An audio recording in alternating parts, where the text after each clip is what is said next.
Bismillahirrahmanirrahim. Innal hamdalillah nahmaduhu wa nasta'inuhu wa nastaghfiruh wa na'udzu billahi min shururi anfusina wa min sayyiati a'malina. May yahdihillahu fala mudilla lahu wa may yudlil fala hadiyalah. Wa asyhadu an la ilaha illallah wahdahu la syarika lah wa asyhadu anna nabiyyana Muhammadan 'abduhu wa rasuluh. Allahumma salli wa sallim wa barik ala nabiyyina Muhammad wa ala alihi wa ashabihi wa man ihtada bihadyihi wastanna bisunnatihi ila yaumiddin, amma ba'd. Alhamdulillah, ikhwas sekalian yang dirahmati oleh Allah Subhanahu wa taala, kajian kita malam hari ini keluar sementara dari kitab Bulughul Maram. Ini atas dasar permintaan sebagian ikhwah kemarin untuk mengkaji dan membahas ayat poligami, perintah Allah Subhanahu wa taala dalam Al-Qur'an surah An-Nisa ayat 3, yang mana Allah Subhanahu wa taala berkalam fankihu ma tabalakum minan nisa'i mathna wa thulatha wa ruba', yang mana ayat ini diapit oleh aturan-aturan Allah Subhanahu wa taala tentang kepengasuhan anak yatim. Maka ikhwah yang menanyakan kepada saya penasaran gitu loh, apa sih kemudian hubungannya pengasuhan anak yatim dengan poligami? Apakah ada hubungannya atau tidak gitu kan?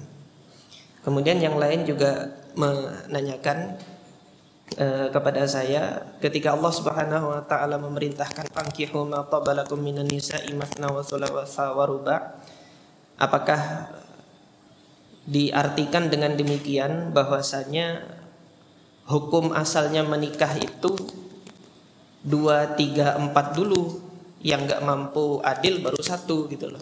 Apakah dipahami demikian ataukah tidak? Nah, insya Allah di sini kita akan membahasnya dengan mengutip pandangan atau penafsiran dari para salaf, kemudian penjelasan-penjelasan dari para mufassirin, baik salaf maupun khalaf.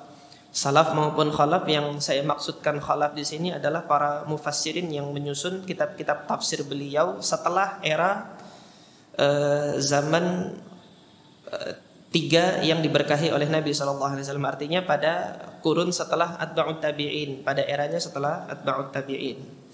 Maka pertama kali yang akan kita lihat di sini, kita akan membaca terlebih dahulu ayat-ayat Allah Subhanahu wa taala yang berkenaan dengan kepengasuhan anak yatim serta perintah untuk menikahi wanita 2, 3 atau 4 di dalam ayat yang 3. Kalau antum perhatikan di dalam surah An-Nisa, aturan-aturan Allah Subhanahu wa taala tentang kepengasuhan anak yatim di awal-awal surah An-Nisa. Di awal-awal surah An-Nisa. Nah, yang berkenaan dengan anak yatim nanti bukan hanya di surah An-Nisa saja gitu. Di surah An-Nisa antum akan dapati ayat-ayat tersebut ada dari ayat pertama sampai ayat ke-10. Kemudian terakhir nanti di surah An-Nisa di ayat 176, ayat terakhir surah An-Nisa ini juga tentang masih menyinggung kepengasuhan anak yatim. Baik. Nah, nanti yang akan kita bicarakan untuk terlebih dahulu yaitu pembahasan mengenai kepengasuhan anak yatim secara global terlebih dahulu di surah An-Nisa, di bagian awal surah An-Nisa, yaitu ayat 1 sampai dengan ayat ke-10.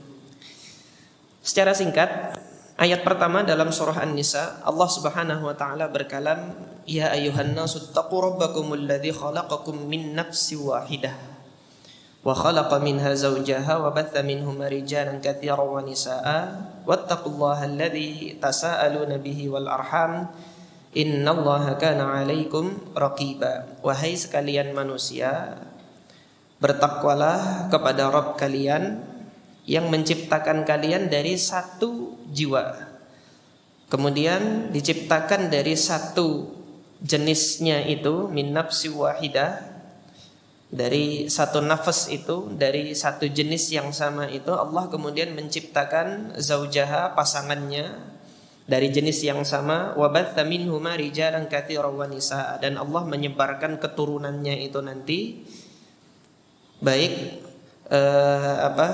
dia terlahir sebagai laki-laki maupun kemudian sebagai wanita dalam jumlah yang banyak. Bertakwalah kepada Allah yang mana kalian meminta dengannya, meminta dengan Allah Subhanahu wa taala. Itu meminta kepada Allah Subhanahu wa taala, wal arham, dan bertakwalah terhadap ar-rahim, kasih sayang. Bertakwa terhadap kasih sayang ini apa? Bertakwalah kepada Allah dalam perkara kasih sayang agar tidak memutus kasih sayang itu. Ini yang disebut dengan silaturrahim. Lawan dari silaturrahim qat'ur rahim, menyambung rahim dan memutus rahim. Innallaha kana 'alaikum raqiba. Dan sungguh Allah Subhanahu wa taala raqib, itu amat dekat dengan kalian. Nah, maka nanti hubungan ayat pertama dengan ayat kedua itu ada pada perintah wattaqullaha alladzi tasaaluna bihi wal arham. Wal arham ini kan diperintahkan untuk jangan memutus rahim, kasih sayang. Allah Subhanahu wa taala itu memberikan rahimnya kepada seluruh makhluknya yang diciptakan ini tadi, baik laki-laki maupun perempuan, itu Allah beri rahim semua. Allah berikan kasih sayangnya semua. Di ayat kedua Allah tegaskan salah satu yang sering diabaikan oleh orang hingga ia memutus rahim, memutus kasih sayang Allah adalah tidak memberikan hak anak yatim. Maka oleh karena itu gitu kan, agar kalian bertakwa kepada Allah dan tidak memutus rahim Allah terhadap umat manusia, tunaikanlah haknya anak yatim itu. Karena kalau seorang anak yang punya orang tua, rahmat Allah turunkan melalui orang tuanya gitu. Nah, anak yatim Allah berikan kasih sayang kepada anak yatim itu melalui siapa? Melalui para walinya. Ketika para walinya itu tidak menunaikan tugasnya untuk menyampaikan kasih sayang Allah kepada anak-anak yatim, maka dia telah melanggar perintah Allah di ayat yang pertama itu.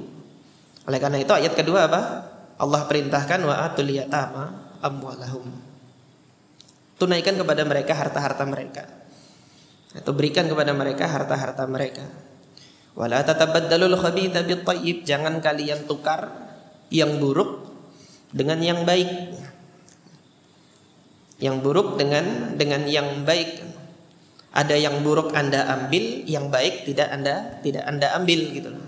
Jangan Anda tukar demikian. Ini penafsirannya nanti ada banyak para ulama. Kita tidak fokus ke sini. Wala ta'kulu amwalahum ila amwalikum. Jangan kalian makan harta mereka kepada harta kalian. Ila itu kepada. Artinya Anda campur harta mereka sehingga Anda anggap harta mereka itu juga masuk ke dalam harta Anda. Wahai para wali yang mengasuh dan mengurus anak yatim. Innahu kana huban kabira, yang demikian ini adalah perbuatan kezaliman dan dosa yang amat sangat besar. Nabi SAW memakan harta anak yatim itu menjadi salah satu dari 7 dosa besar yang Nabi mengatakan ijtanibu as-sab'a al-mubiqat. Jauhilah oleh kalian 7 hal yang membinasakan.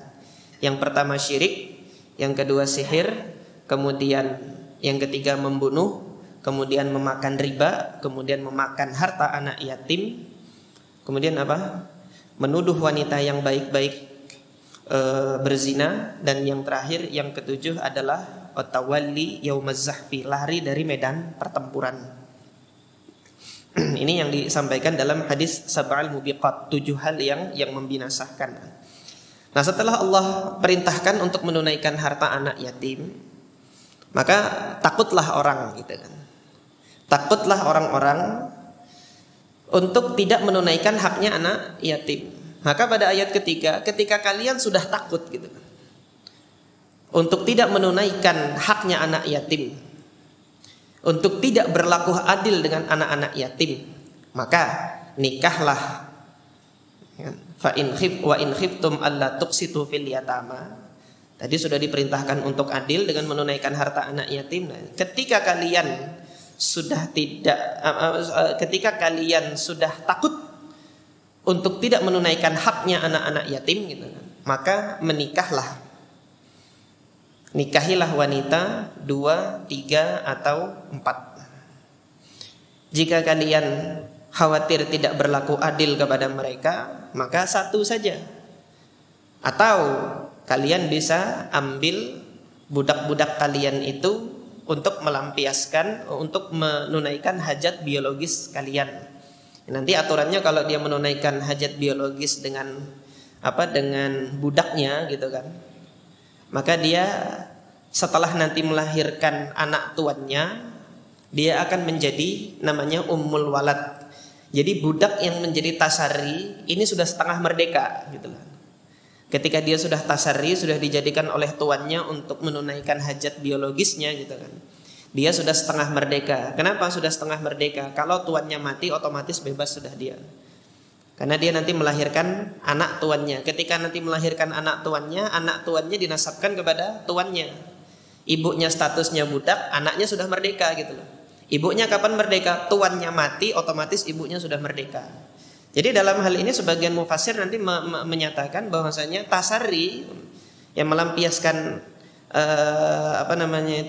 nafsu biologis terhadap budak yang dimilikinya, ini nanti disamakan dengan menikahi wanita. Bahkan kemudian tasarri ini lebih ringan nanti tanggung jawabnya daripada menikah. Oleh karena itu syariat menyamakan di sini bagi mereka yang khawatir untuk tidak adil di dalam berpoligami nanti. Dzalika adna alla ta'ulu. Yang demikian ini paling ringan. Alla ta'ulu, agar kalian tidak berlaku zalim. Ta'ulu ini sebagian besar mufassirin menyatakan alla ta'ulu maknanya adalah agar kalian tidak berlaku zalim. Adapun pendapatnya Al-Imam Asy-Syafi'i, alla ta'ulu maknahu alla tu'ilu. Alla tu'ilu, agar tidak banyak pengeluaran kamu gitu loh. Wa atun nisa asaduqatihinna nihlah. Maka pada ayat keempat, karena memang kaitannya dengan pernikahan, yang mana menikah ini sebagai solusi bagi problem dalam kepengasuhan anak yatim tadi, maka sekarang Allah berbicara terlebih dahulu tentang kewajiban seorang suami yang menikahi. Wa atun nisa asaduqatihinna nihlah. Wajib bagi yang menikah itu untuk memberikan mahar. Berikan mahar kepada mereka.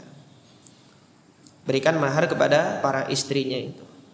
Nah, sebagian masyarakat Arab pada saat ayat ini turun gitu kan, mereka yang memelihara anak yatim, kemudian mereka senang dengan anak yatimnya itu, pada saat sampai umurnya dia gadis ingin dinikahi gitu.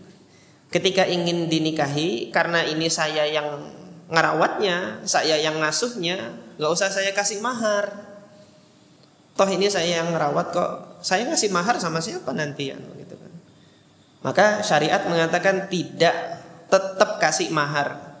Kalau kamu gak mau ngasih mahar, lebih baik nikahi wanita yang lain. Sudah Allah halalkan 2, 3, 4 gitu loh. Jangan kamu zalimi anak yatim ini lagi dengan menikahinya tanpa Anda memberikan mahar gitu.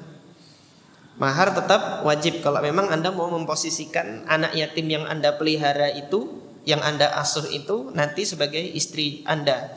Tetap berikan mahar kepadanya. Fa in tibna lakum an syai'in minhu nafsan fakuluhu hani'an mari'a. Kecuali nanti si istri itu tibna lakum, nafasnya itu, jiwanya itu rela, ridho untuk memang memberikan sebagian manfaat dari mahar itu kepada Anda, nggak apa-apa, nanti Anda juga ikut menikmatinya.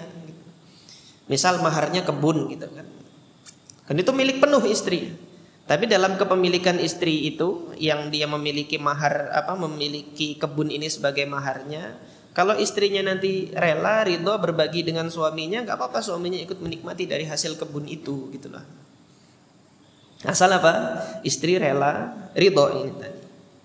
Kemudian lanjut ayat kelima, wala tu'tus sufaha'a amwalakumul lati ja'alallahu lakum qiyama warzuquhum fiha waksuhum wa qulu lahu qawlan ma'rufa.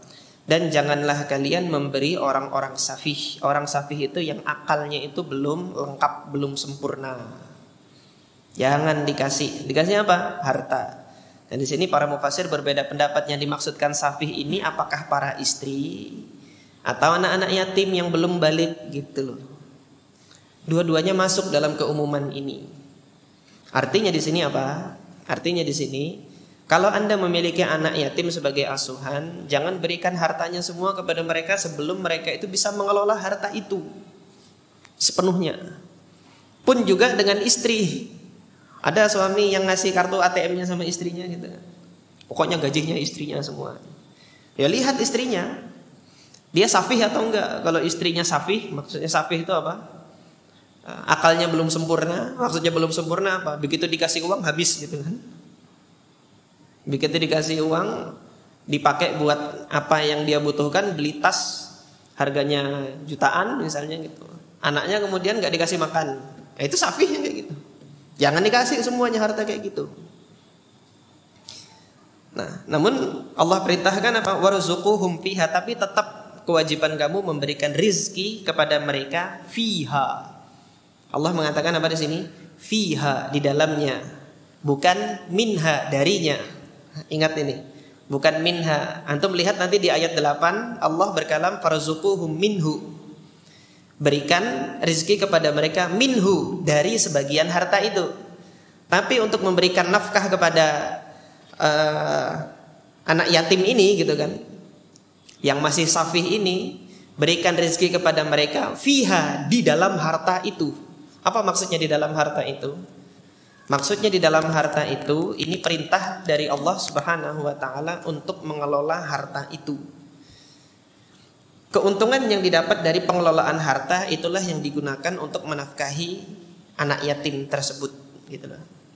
Nanti ketika anak yatim ini sudah dewasa, sudah balik, harta yang diberikan kepada anak yatim ini utuh, nggak berkurang sedikit pun.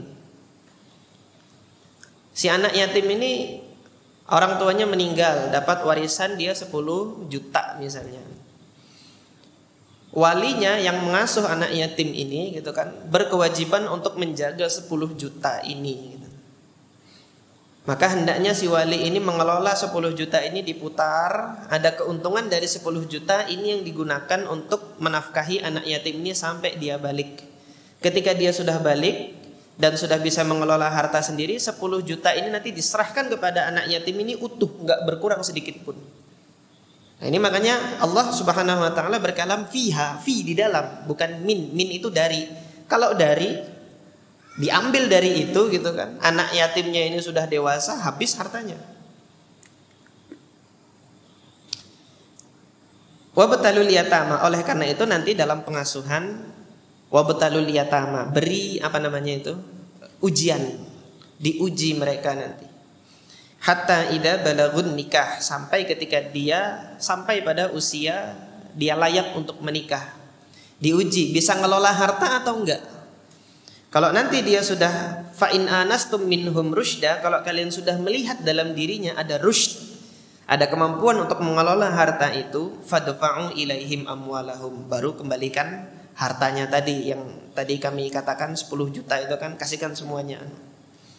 Wala ta'kuluha israfa wa bidaran ayyakbaru, jangan kalian habisin itu habisin hartanya itu dengan israf, dengan berlebih-lebih. Ini nasihat guru saya, jangan numpang hidup sama anak yatim. Hidupi anak yatim tapi jangan numpang hidup sama anak yatim. Ada orang bikin yayasan gitu kan, panti asuhan. Nanti donasi orang-orang kepada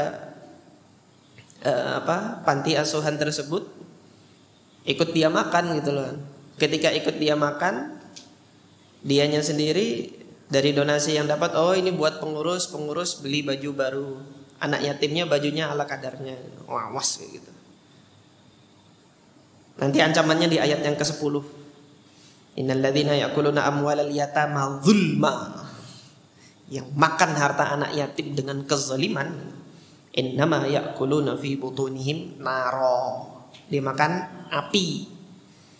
Wasayaslauna sa'ira, sudah makan api dilempar nanti kena ke api lagi gitu kan. Lengkap sudah penderitaan itu. Yang masih mau makan aja situ. Tunggu nanti balasan Allah Azza wa Jalla di akhirat. Wa man kana ghaniyan falyasta'fif. Yang ngurusin anak yatim, dia udah kaya, sudah isti'faf. Isti'faf itu tahan diri Anda untuk ikut makan dari mereka. Anda yang sudah survive, maksudnya sudah survive itu sudah ada kemampuan untuk membiayai diri sendiri, jangan lagi ikut numpang makan sama anak yatim. Ikut mengambil bagian dari donasi yang didonasikan untuk menghidupi anak yatim itu. Wa man kana faqira, tapi kalau pengasuh anak yatim ini memang fakir, syariat itu luas. Falyakul bil ma'ruf. Boleh dimakan tapi dengan yang ma'ruf. Yang ma'ruf itu apa? Yang sekedarnya, yang diketahui dia cukupnya untuk hidup berapa gitu loh. Cukupnya untuk makan 3 kali sehari itu berapa gitu kan. Layak nggak kemudian kalau makan 10 juta tiap hari untuk makan 3 kali seharinya? Yang diambil nanti dari harta anak yatim gitu. Dapat donasi untuk harta anak, untuk keperluan anak yatim 50 juta misalnya. Yang dia ambil untuk makan dia gitu kan. Coba nanti kuliner sini, kuliner sana, kuliner sini, kuliner sana. Hasil dari numpang hidup dari lembaga anak yatimnya yaitu gitu loh. Maka ingat ini amanat dari Allah Azza wa Jalla, hati-hati. Fa idza dafa'tum ilaihim amwalahum fa ashhidu 'alaihim. Pada saat kalian nanti sudah menyerahkan kembali hartanya si anak yatim itu ketika dia sudah dewasa gitu kan, hendaknya disaksikan. Fa ashhidu 'alaihim, hendaknya dipersaksikan. Supaya ada saksi, ini loh sudah saya tunaikan amanat saya gitu. Wa kafa billahi hasiba. Maka cukuplah Allah Azza wa Jalla yang menghisap, yang kemudian menghitung apa yang telah kalian upayakan itu. Nah nanti ayat-ayat yang selanjutnya pada ayat 10 ini Allah Subhanahu wa taala mengancam mereka yang memakan harta anak yatim itu tadi sebagaimana sudah saya sampaikan, dengan ancaman dia memakan api neraka dan akan dicampakkan ke dalam sa'ir. Sa'ir ini api yang sangat panas, yaitu neraka nanti. Nah, ini sebagai mukaddimah tentang ayat-ayat yang mengiringi dari ayat poligami. Sebagian besar adalah ayat tentang aturan tentang aturan pengasuhan anak yatim. Kok ada perintah poligami di situ? Itu yang kemarin ditanyakan kepada saya. Maka dengan memohon pertolongan Allah Azza wa Jalla dan taufiknya, ini adalah hasil rangkuman dari berbagai literatur tafsir yang saya telaah mengenai hal itu. Sebagian besar literatur tafsir yang mengutip pandangan dari para salaf terhadap ayat ini untuk menjelaskan apa sih hubungannya kepengasuhan anak yatim dengan poligami gitu kan. Pendapat yang pertama itu adalah pendapat Ibunda Aisyah radhiyallahu anha dan para salaf yang lainnya, diantaranya Imam Rabi'ah ibnu Abi Abdurrahman. Ini gurunya Imam Malik, Imam Rabi'ah ibn Abi Abdurrahman. Jadi pendapatnya Ibunda Aisyah radhiyallahu anha, beliau menjelaskan sebagaimana riwayat yang dibawakan atau diriwayatkan oleh Al-Imam Al-Bukhari rahimahullah dan Al-Imam Muslim di dalam sahih mereka berdua. Ibunda Aisyah ditanya oleh ponaan beliau yaitu Al-Imam Urwah ibnu Zubair, satu dari 7 ahli fikihnya Madinah dari kalangan tabi'in. Ditanya tentang ayat ini gitu kan. Ketika ditanya, maka Ibunda Aisyah mengatakan, ya bena ukhti, wahai putra dari saudariku, hadhil yatimah. Ayat ini berkenaan dengan yatimah, anak perempuan yatim. Takunu fi hijri waliha, yang dia di bawah kepengasuhan walinya. fayarkhubu fi jamaliha wa maliha. Si walinya ini tertarik dengan kecantikan dan hartanya si yatim ini. Gitu. Tentunya walinya ini bukan kakek dan bukan paman, karena kalau kakek mahram nggak boleh nikah kan. Kalau dia paman mahram juga nggak boleh nikah. Diharamkan untuk menikahi anak saudara gitu loh.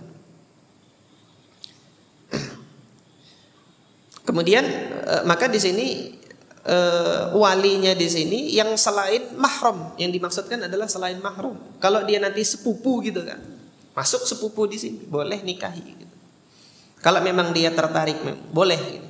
Nah, permasalahannya di sini si wali ini yuridu ayyantanqisa min sadaqiha. Dia menginginkan untuk mengurangi hak sodaq, hak maharnya gitu. Nah, dengan alasan apa loh? Kan saya yang ngasuh dia gitu loh. Kalau saya nikahin tentunya kan maharnya nggak semahal biasanya gitu loh. Bisa dimurahin gitu kan. Atau tidak sama sekali. Makanya demikian fanuhu an nikahihinna.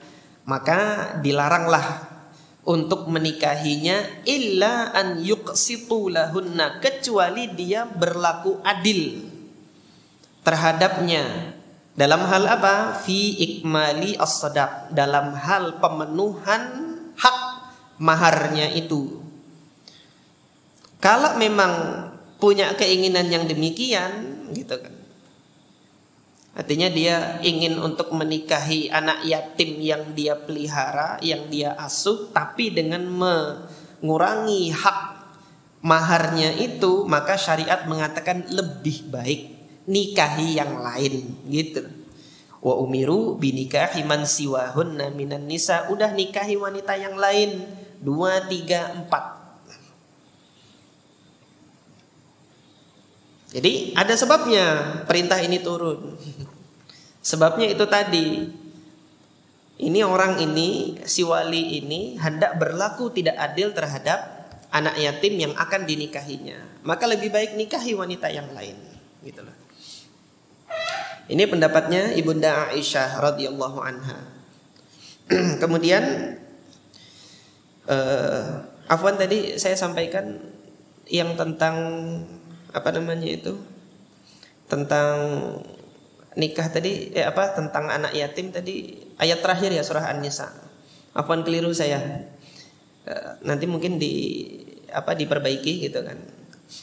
Ayat yang lain tentang tentang menikahi yatim ini, surah An-Nisa ayat 127 nanti ya. Tadi yang nyatat 160 berapa tadi? Diperbaiki ya. Ayat 127 yang benar. Wa yastaftunaka fin nisa. Nah, maka Ibunda Aisyah menegaskan artinya ini didasarkan pada surah An-Nisa ayat 127 itu kan. Di mana Nabi SAW di mana Allah Subhanahu wa taala berkalam wa targhabuna an tankihuhunna, yang mana kalian memang ingin menikahinya, yaitu menikahi anak perempuan yatim itu tadi. Nah, yang berpendapat sama juga dengan Ibunda Aisyah, Imam Rabi'ah ibn Abi Abdurrahman, gurunya Imam Malik. Diriwayatkan oleh Imam Tabari di dalam tafsirnya bahwasanya Imam Rabi'ah mengatakan fi qawlihi ta'ala wa in khiftum alla tuqsitu fil yatama qala yaqulu utrukuhunna faqad ahlaltu lakum arba'a. Maknanya adalah tinggalkan menikahi anak perempuan yatim itu jika memang niat kamu begitu tadi, niat kamu mau tidak memberikan maharnya itu. Faqad ahlaltu lakum arba'a, sudah aku halalkan bagi kamu 4. Lebih baik kamu nikahi yang lainnya meskipun sampai 4 gitu. Itu lebih baik daripada kamu menikahi satu ini tapi kamu nggak ngasih nggak ngasih sodaknya, nggak ngasih maharnya kepada yatimah ini. Ini pendapat yang pertama. Pendapat yang kedua, dalam penafsiran ini, jangan Anda ambil harta anak yatim untuk menikahi wanita dalam jumlah banyak. Ini kebiasaan orang jahiliyah dahulu gitu loh. Dia punya harta. Dengan hartanya itu dia menafkahi anak yatim gitu kan. Terus pengen nikah banyak sampai 10, ketika nikahi sampai 10 dan lebih gitu kan orang-orang Arab jahiliyah itu. Tentunya kan dia perlu banyak duit lagi buat menafkahi yang 10. Ketika dia menafkahi yang 10, kurang duitnya diambilkan dari harta anak yatim itu. Maka kalau Anda pengen nikah banyak-banyak tapi harus mengurangi hartanya anak yatim, nikah 4 saja Anda gitu loh. Maka Allah tegaskan dalam ayat ini, nikahi 2, 3, 4 saja. Kalau sampai 10, 12 dan 30 saja gitu kan, dan Anda nanti menzalimi anak yatim, nikah 4 saja. Nah, ini pemaknaan penafsiran ayat ini yang kedua. Ini merupakan pendapatnya Al-Imam Ikrimah Maula bin Abbas. Ikrimah Maula bin Abbas, muridnya Abdullah ibn Abbas radhiyallahu anhuma. Pendapat yang ketiga, ini yang paling banyak, yang mana para mufassir paling banyak menafsirkan dengan makna ini dari kalangan para salaf. Maknanya apa? Sebagaimana Anda takut untuk berlaku tidak adil terhadap anak yatim, maka takutlah pula ketika Anda berlaku tidak adil pada istri-istri Anda. Itu loh. Maka nanti dalam menikahinya 2, 3, 4 itu berlaku adillah, dan takutlah untuk tidak berlaku adil sebagaimana Anda juga takut tidak berlaku adil terhadap anak yatim. Tadi kan agar tidak berlaku zalim terhadap anak yatim, perintah Allah tunaikan hartanya. Maka nanti dengan istri-istri ini juga sama, tunaikan nanti haknya dia gitu kan, untuk memberikan nafkah kepada dia, jangan dikurangi sedikit pun. Ini pendapat sebagian besar para mufassir, yang paling banyak, mayoritas. Al-Imam Sa'id ibn Jubair, ini muridnya Abdullah bin Abbas juga. Kemudian Al-Imam Ismail ibn Abdurrahman As-Suddi. Nanti kalau antum baca kitab tafsir sering disebut namanya As-Suddi. Qala As-Suddi. As-Suddi ini mufassir dari Khurasan. Kemudian setelahnya pendapat Al-Imam Ad-Dhahhak ibn Muzahim, ini juga mufassir dari Khurasan. Kemudian Al-Imam Ar-Rabi' ibn Anas, mufassir di Basrah, dan juga beliau di Khurasan. Kemudian Al-Imam Mujahid ibn Jabr, ini kesemuanya adalah tabi'in. Nah, dari 3 pendapat ini oleh Al-Imam At-Tabari, yang beliau rajihkan adalah pendapat yang ketiga, yang paling banyak mufassirnya tadi. Tapi dalam pandangan saya, Allahu ta'ala a'lam gitu kan, yang saya pandang lebih mendekati penafsiran ini adalah pandangannya Ibunda Aisyah radhiyallahu anha. Dari sebagian besar pandangan ini, mereka keseluruhannya adalah tabi'in gitu loh. Nah, yang sahabat sendirian kan Ibunda Aisyah gitu. Ibunda Aisyah radhiyallahu anha ketika ayat ini turun melihat keadaannya begini. Ayat ini turun melihat keadaan ini. Makanya ketika beliau menafsirkan ayat ini, patokan beliau adalah surah An-Nisa ayat 127.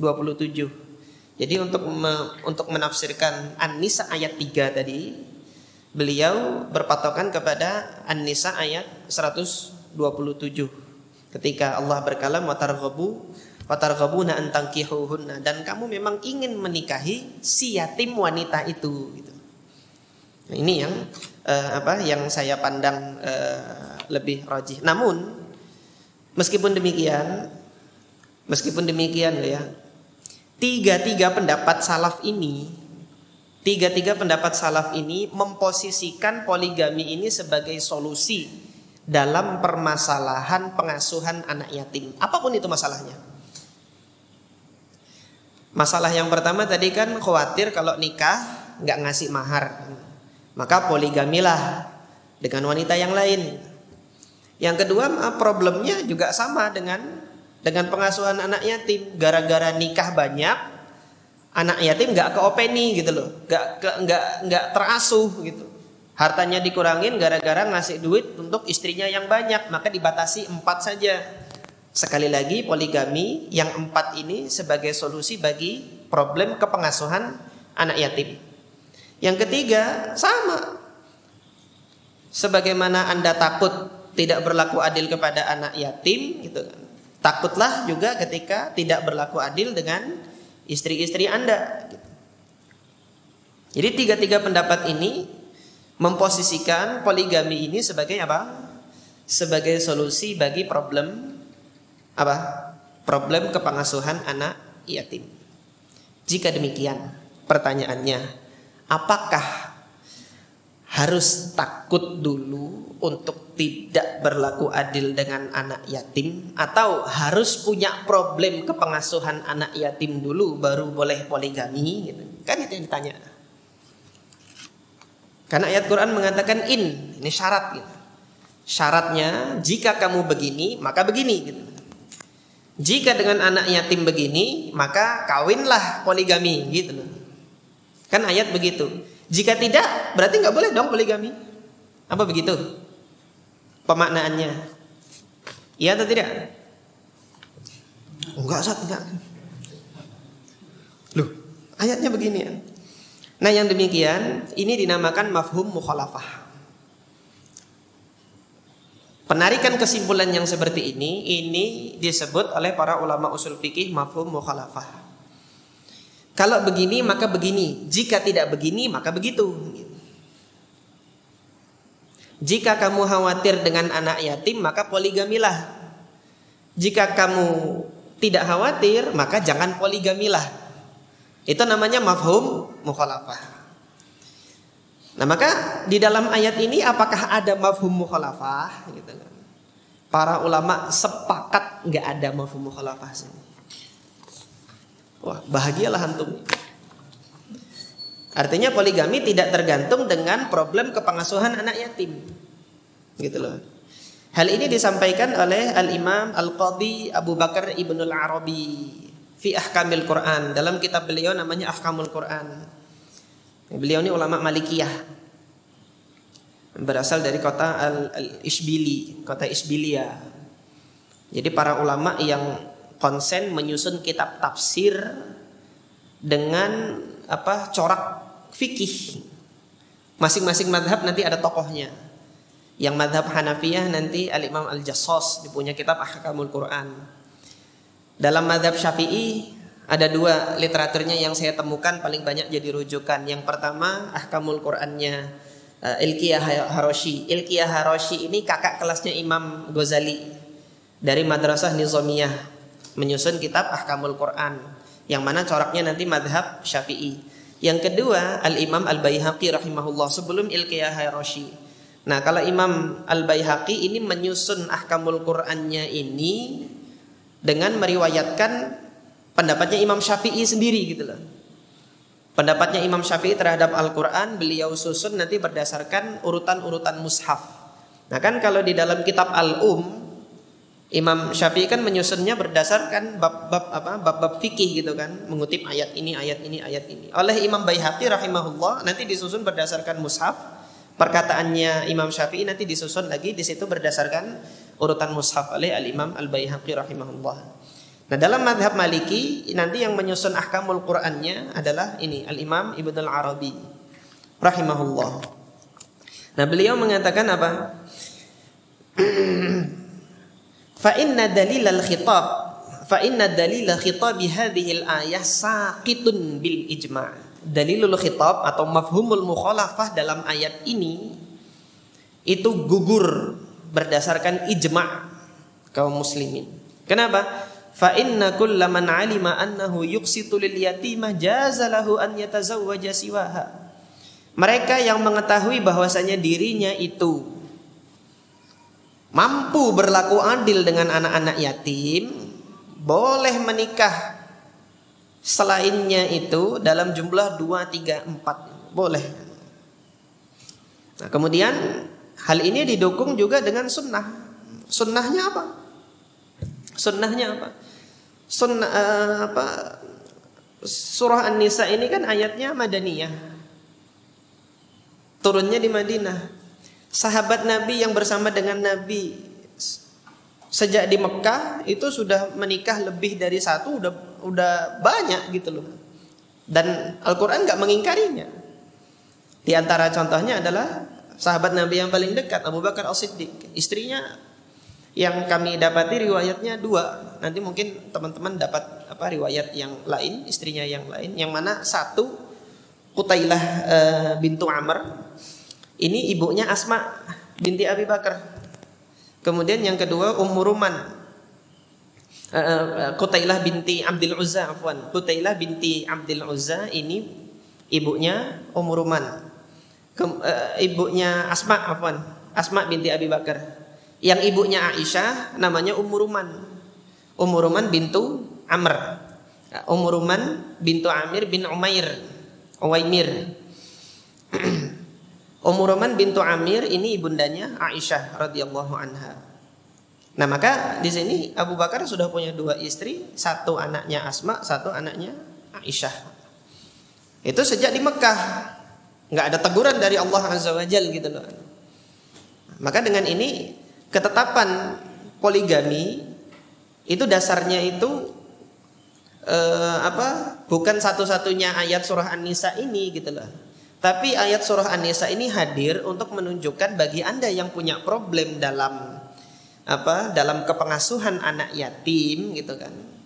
Syariat sudah punya solusi yang sudah ditetapkan dengan sunnah tadi. Apa solusinya? Poligami gitu loh.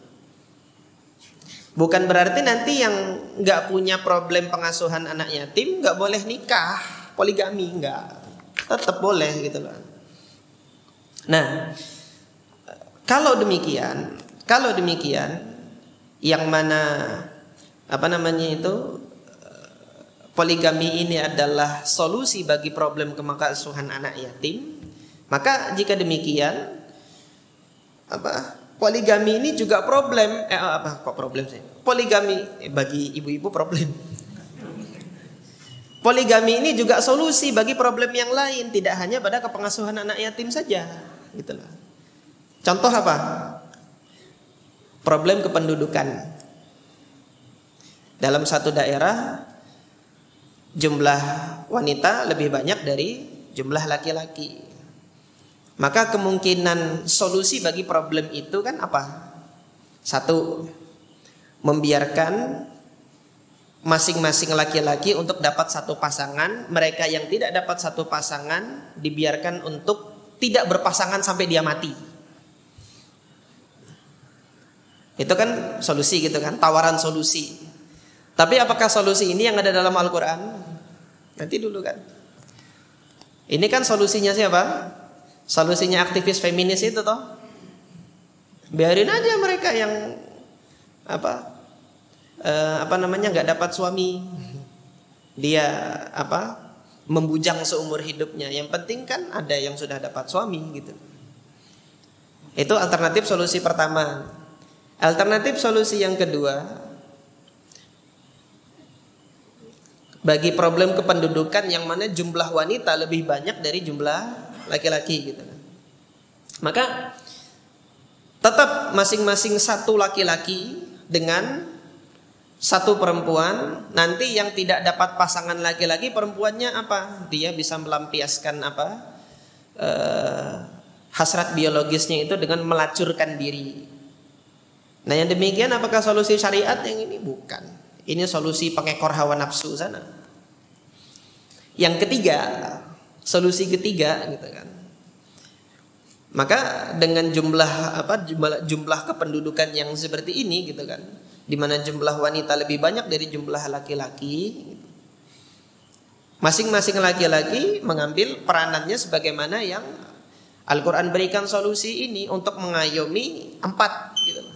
Hingga nanti wanita-wanita yang belum sempat menikah itu masih tetap mendapatkan kesempatan bagi dia untuk memiliki suami. Nah, ini kan juga solusi bagi sebuah problem. Kalau memang dalam suatu wilayah masyarakat problem kependudukannya seperti itu gitulah. Nah, intinya di sini apa? Ikhwas kalian, kalau ditanya mana yang hukum asalnya? Hukum asalnya apakah poligami dulu atau nikah satu dulu? Tergantung problem antum. Problem antum apa? Problem antum, saya membujang, perlu sakinah. Perlu sakinah itu perlu ketenangan. Kan Allah jadikan dalam surah Ar-Rum itu kan, di antara ayat-ayat tanda-tanda kekuasaan Allah itu menjadikan sakinah ketika kalian berpasang-pasangan itu. Kalau problemnya itu enggak tenang gitu kan, maka satu cukup enggak? Satu enggak tenang juga, ya silahkan tambah problem antum gitu kan. Maka kalau itu yang dianggap solusi, ya solusi. Bagi mereka nanti yang dengan satu nggak tenang juga, tapi dengan beribadah, menyibukkan diri dengan ibadah dan menuntut ilmu, bisa dia membuat tenang. Hanya dengan satu saja sudah terpenuhi, terselesaikan problemnya gitu loh. Tapi nanti sudah beristrikan satu, disibukkan diri dengan menuntut ilmu, masih nggak tenang juga, ya silahkan ambil solusi poligami ini. Yang jelas Allah Subhanahu wa taala menjadikan poligami ini sebagai solusi bagi satu problem. Problem apa itu? Yang disebutkan di Al-Qur'an problem kepengasuhan anak yatim. Tapi bukan berarti Al-Qur'an membatasi problem hanya itu saja.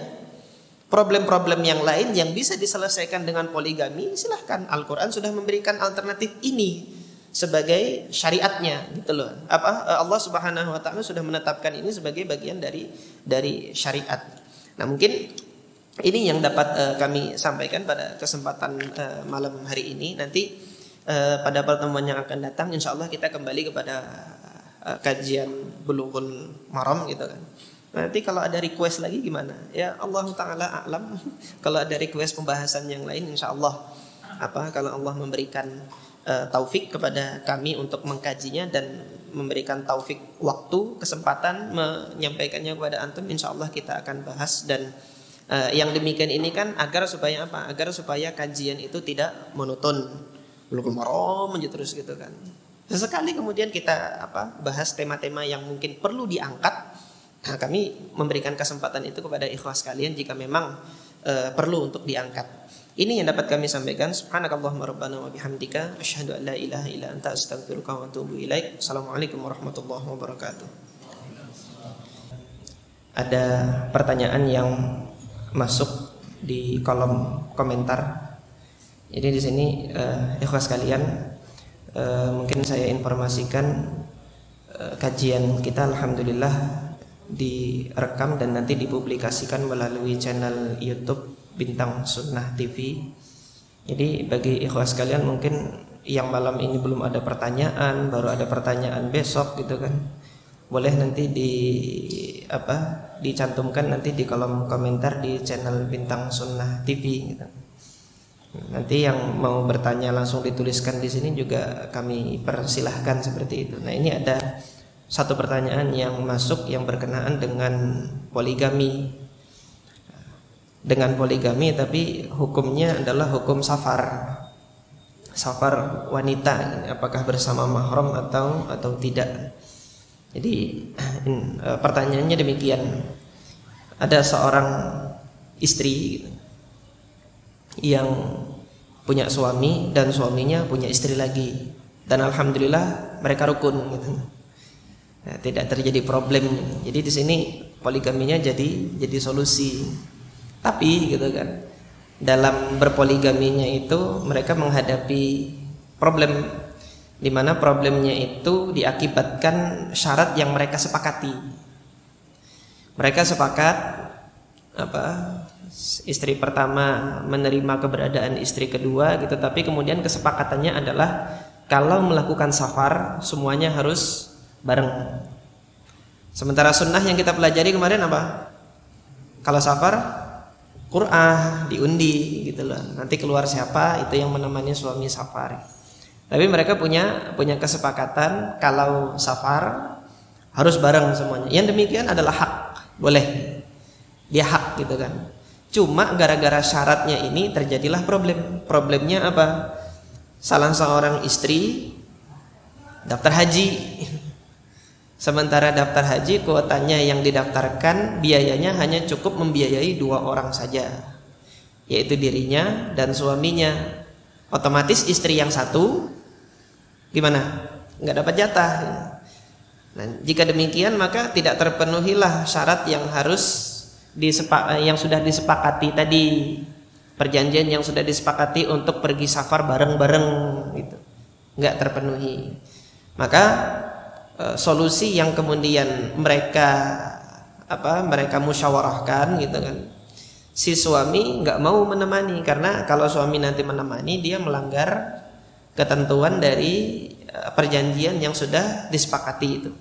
Oleh karena itu si istri nanti ditemani oleh mahram, yaitu saudara laki-lakinya. Ditanya apakah yang demikian boleh? Ya boleh, yang demikian boleh, kan yang nemani mahramnya dia gitu loh. Nabi SAW itu memposisikan suami sebagai pengganti mahram. Ketika Rasulullah SAW mengatakan la tusafirul mar'ah illa ma'adhi mahram, janganlah seorang wanita itu bersafar kecuali dia bersama dengan seorang mahram, kata Nabi. Maka salah seorang sahabat Nabi mengatakan, ya Rasulullah, inna imra'ati kharajat hajatan wa ana uktutibtu fi ghazwati kada wa kada. Wahai Rasulullah, ini istriku ini pergi haji, sementara saya ditugaskan, diwajibkan untuk perang ini dan ini. Saya diwajibkan dapat tugas untuk bertempur di sini hingga nggak bisa menemani istri saya. Gitu. Maka Rasulullah mengecualikan hujji ma'aha, fahujja ma'ak. Bukan hujji itu untuk perempuan tadi kan. Fahujja ma'ak. Maka dipersilakan oleh Nabi untuk tidak ikut perang, temani istri. Nah, berdasarkan hadis ini, hukum asalnya wanita pergi safar itu adalah dengan mahram. Jika mahram tidak ada, maka gantinya adalah suami. Suami bukan mahram, suami halal kok. Mahram itu yang diharamkan nikah atau mahram. Suami udah halal, maka suami menggantikan posisi siapa? Menggantikan posisi mahram ketika ketika seorang wanita itu bepergian. Sampai di sini, ini jawaban tadi sudah selesai ya. Maksudnya demikian boleh, karena yang menemani adalah mahram. Namun apakah syariat tidak ada alternatif lain? Ada alternatif lain, yaitu bahwasanya seorang wanita masih diperbolehkan untuk safar tanpa mahram. Untuk safar yang wajib seperti ini, safar haji gitu. Ini Ustadz Haidir ngajarkan yang tidak benar, filsafat.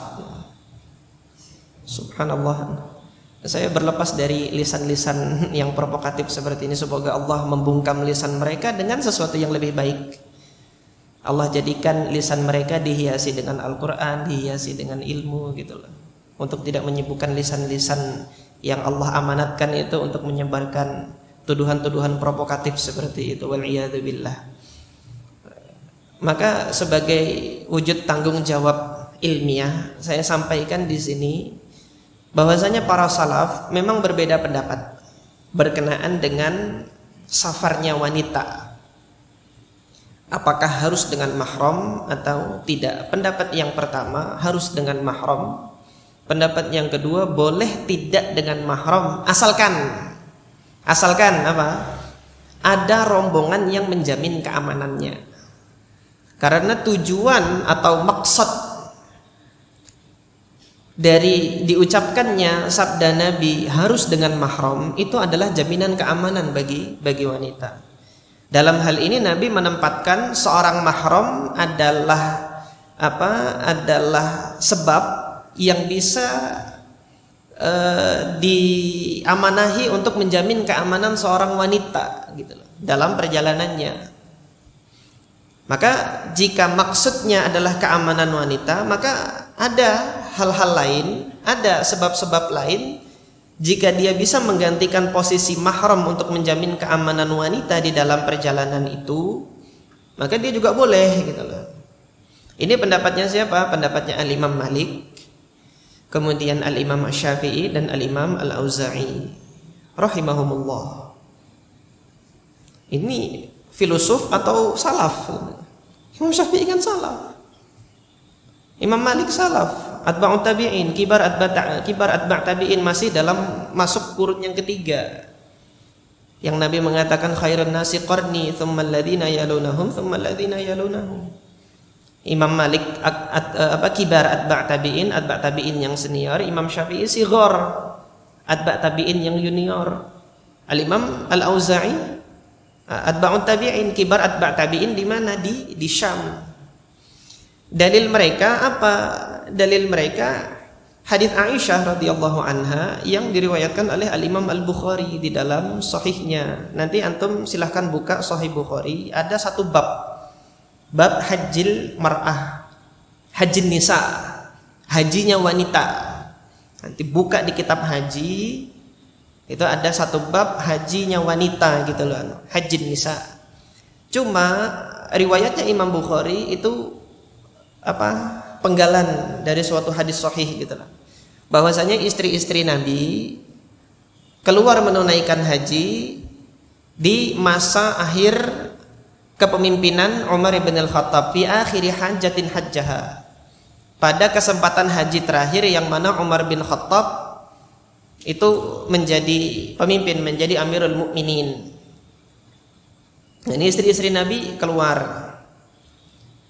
Nah, mereka minta izin, ista'danat. Para istri Nabi minta izin kepada siapa? Kepada Umar bin Al-Khattab sebagai pemimpin. Maka Umar bin Al-Khattab mendelegasikan sahabat yang mengawalnya itu adalah Utsman ibn Affan dan Abdurrahman ibn Auf. Nah, ini singkat demikian riwayatnya Imam Al-Bukhari. Dan alhamdulillah setelah ditelusuri, riwayat lengkapnya itu sanadnya sahih, dibawakan oleh Al-Imam Al-Baihaqi di dalam As-Sunan. Dengan bab yang sama, yaitu bab haji wanita, hajinya para wanita. Nah, di sana ada tambahan keterangan tentang bagaimana Abdurrahman ibn Auf dan Utsman ibn Affan yang sudah ditugaskan tadi oleh Khalifah Umar ibn Al-Khattab, bagaimana mengawalnya itu, gitu loh. Bagaimana mengawal mereka, mengawal para istri Nabi. Nah, jadi caranya mereka mengawal istri Nabi yang pergi haji ini, dua orang pimpinan rombongan tadi menempatkan rombongan istri Nabi itu di kelompok sendiri, sementara kaum muslimin yang haji itu nanti di kelompok sendiri. Ketika turun di satu lembah untuk beristirahat gitu kan, istri-istri Nabi itu di ujung lembah, dan kemudian kaum muslimin yang lain di lembah ini. Diserukan oleh mereka berdua, jangan ada yang mendekat, la taqrabuhunna, jangan ada yang mendekat, illa maddal basar, kecuali sejauh mata memandang. Sejauh mata memandang. Hal ini menunjukkan bahwasanya para istri Nabi ini tidak ada mahram yang menemaninya gitu loh. Kalau ada mahram nggak perlu dipisah jauh seperti itu gitu loh. Nah, ini yang menjadi dalil. Maka Al-Imam Malik, Imam Syafi'i, Imam Al-Auza'i punya salaf lagi. Para sahabat salafnya. Sahabatnya siapa? Yaitu tadi Umar bin Al-Khattab yang ngasih izin. Kemudian Utsman bin Affan dan Abdurrahman bin Auf sebagai pimpinan rombongan pada saat itu, dan istri-istri Nabi yang ikut haji pada saat itu. Nah, inilah yang kemudian diambil oleh mazhab Al-Imam Malik dan Al-Imam Asy-Syafi'i, dengan catatan ada jaminan keamanan dalam rombongan perjalanan itu gitu loh. Nah, ini masalah tentunya khilafiyah ijtihadiyah. Yang demikian ini saya sampaikan karena amanat ilmu seperti ini, para ulama memang berbeda pendapat dalam hal ini. Maka jika demikian, pergi bersama mahram ini akhwat yang paling hati-hati, dan ini harus diperjuangkan gitu loh. Cuma nanti ketika dalam keadaan seorang wanita nggak punya mahram, apakah gitu loh, dia nggak boleh haji, nggak boleh umroh gara-gara dia nggak punya mahram? Tidak, syariat punya solusi gitu. ada jaminan keamanan yang lain boleh gitu loh. Maka yang demikian ini jangan dijadikan satu pendapat yang dianggap benar kemudian dinyatakan inilah manhaj, yang lain bukan manhaj. Kalau demikian betapa kemudian satu, amanat ilmu sudah nggak disampaikan ini kan, bahwasanya para salaf punya pendapat yang demikian. Yang kedua, mengesankan bahwasanya syariat ini sulit, padahal Allah Subhanahu wa taala punya keluasan, memberikan keluasan gitu. Maka kalau demikian ini yang diajarkan, saya memohon petunjuk kepada Allah Subhanahu wa taala untuk tidak mengajarkan yang seperti ini gitu.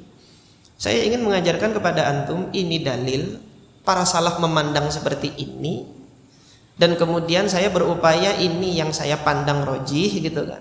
Cuma nanti bersamaan dengan pandangan yang lain yang mungkin tidak sesuai dengan apa yang saya pilih, hendaknya kemudian saya ajak antum untuk bijak menyikapinya itu loh. Tidak kemudian nanti diplot, di frame ini yang manhaj salaf, yang lain tidak sesuai sunnah. Waliyadzubillah. Para salaf itu berupaya untuk bagaimana melaksanakan sunnah, cuma nanti cara pandang mereka demikian dan demikian gitu loh. Maka yang demikian mudah-mudahan kita bisa bijak untuk menyikapi perbedaan para ulama, dan kita mencari yang mana sih yang paling diridhoi oleh Allah dan yang mana yang paling bisa mengantarkan kita kepada surga Allah Azza wa Jalla.